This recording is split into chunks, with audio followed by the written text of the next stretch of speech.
ഇന്ന് ഭയങ്കര സന്തോഷത്തിലാണല്ലോ. മുകുന്ദനെ കാണാൻ പോകുന്നതിന്റെ തിളക്കം മുഖത്ത് കാണാനുണ്ട്.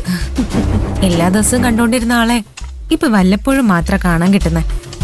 ജയിലിലായതിന്റെ ഏറ്റവും വലിയ വിഷമം അതാ.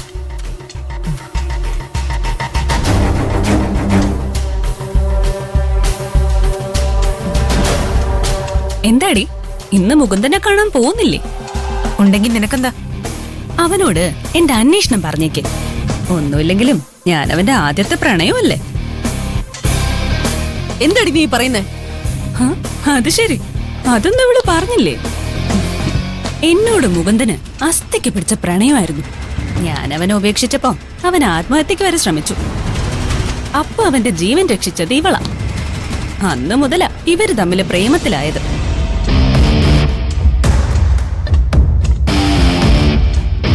ശരിക്കും പറഞ്ഞ ഞാൻ ഇവൾക്ക് ഇട്ട് കൊടുത്ത പിച്ചയാണ് മുകുന്ദൻ. അനാവശ്യം പറഞ്ഞ അടിച്ച് നിന്റെ മോന്ത ഞാൻ തിരിക്കും. ഒന്ന് പോടി, നിന്നെ കൊണ്ടൊരു പുല്ലും ചെയ്യാൻ പറ്റില്ല. ഇപ്പൊ ഇവിടെ നിർമ്മല മാഡം അല്ല കാര്യങ്ങൾ തീരുമാനിക്കുന്ന. മഹിമേ വേണ്ട. നിന്റെ ആന്റി പറയുന്നത് കേട്ട് നിക്ക്. ഇവര് പറയുമ്പോ കൊരയ്ക്കണം, കടിക്കണം, വാലാട്ടണം. അതല്ലേ ഇപ്പൊ നിന്റെ പണി.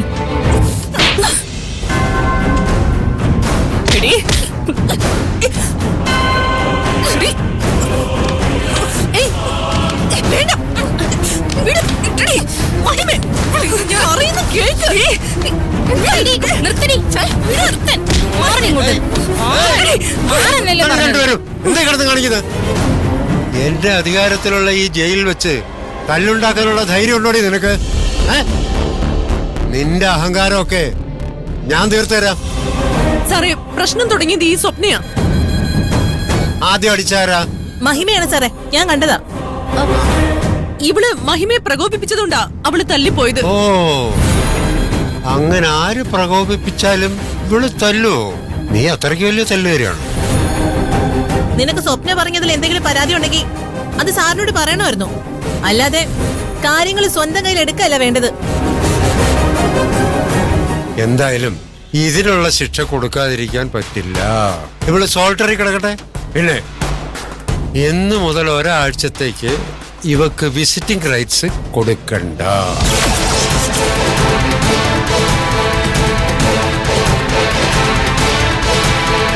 സർ പ്ലീസ്, ഇന്നെന്റെ ഹസ്ബൻഡ് എന്നെ കാണാൻ വരുന്നുണ്ട്. അതെനിക്കറിയാം. നിനക്ക് 4 തല്ല് കിട്ടുന്നതിനെക്കാട്ടിൽ വേദന നിന്റെ ഹസ്ബൻഡിനെ കാണാതിരിക്കുന്നതാണെന്ന് എനിക്ക് നന്നായിട്ടറിയാം. അപ്പൊ സാറും ഇവളും കൂടി ഒരുമിച്ച് പ്ലാൻ ചെയ്ത് എന്നെ കുടിക്കതല്ലേ? അതെ, നിനക്ക് എന്ത് ചെയ്യാൻ പറ്റും? കൊണ്ടുപോയി നന്നായിട്ട് സൽക്കരിക്കുന്നുണ്ടെങ്കിൽ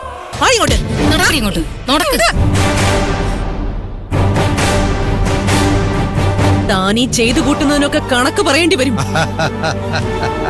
എന്നാ മാഡം ഒരു കാര്യം ചെയ്, 100 പേജിന്റെ ഒരു ബുക്ക് വാങ്ങിച്ചിട്ട് എഴുതാൻ തുടങ്ങിക്കോ. ഞാനിവിടെ കുറെ ചെയ്തു കൂട്ടാൻ ഉദ്ദേശിക്കുന്നുണ്ട്. കണക്ക് തെറ്റണ്ട. മോളെ, നീ ചെന്ന് തരത്തിപ്പോയി കളിക്ക് കേട്ടാ.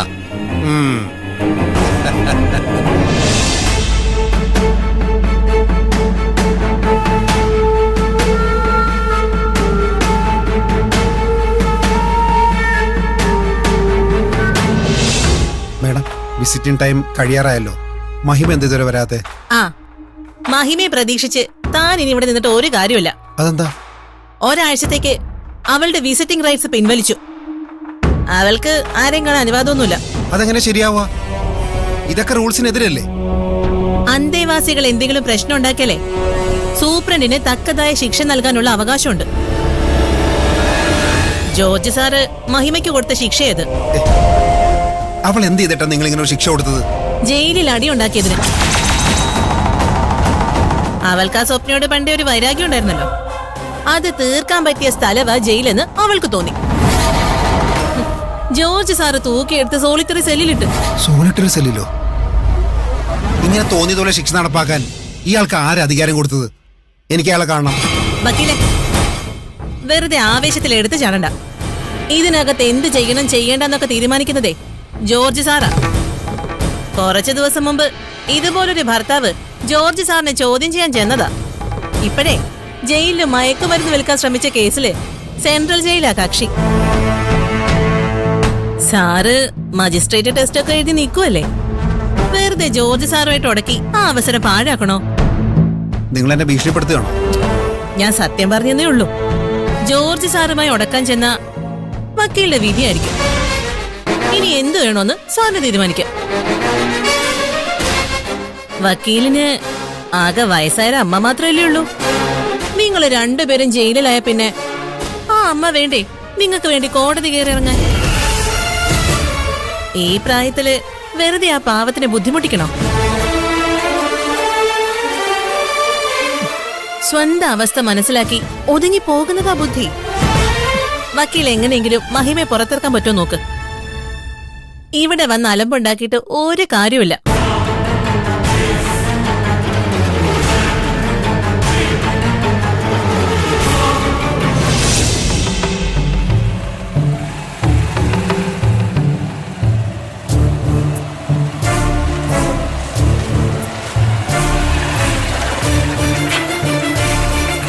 ഞാൻ സ്റ്റേഷനിൽ പോയായിരുന്നു.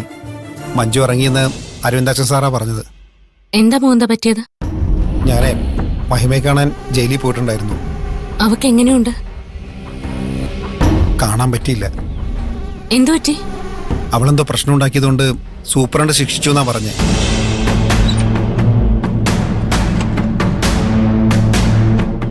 മഞ്ജു അതൊക്കെ വെറുതെ ഒരു കാരണം പറഞ്ഞാന്ന് എനിക്ക് ഉറപ്പാ.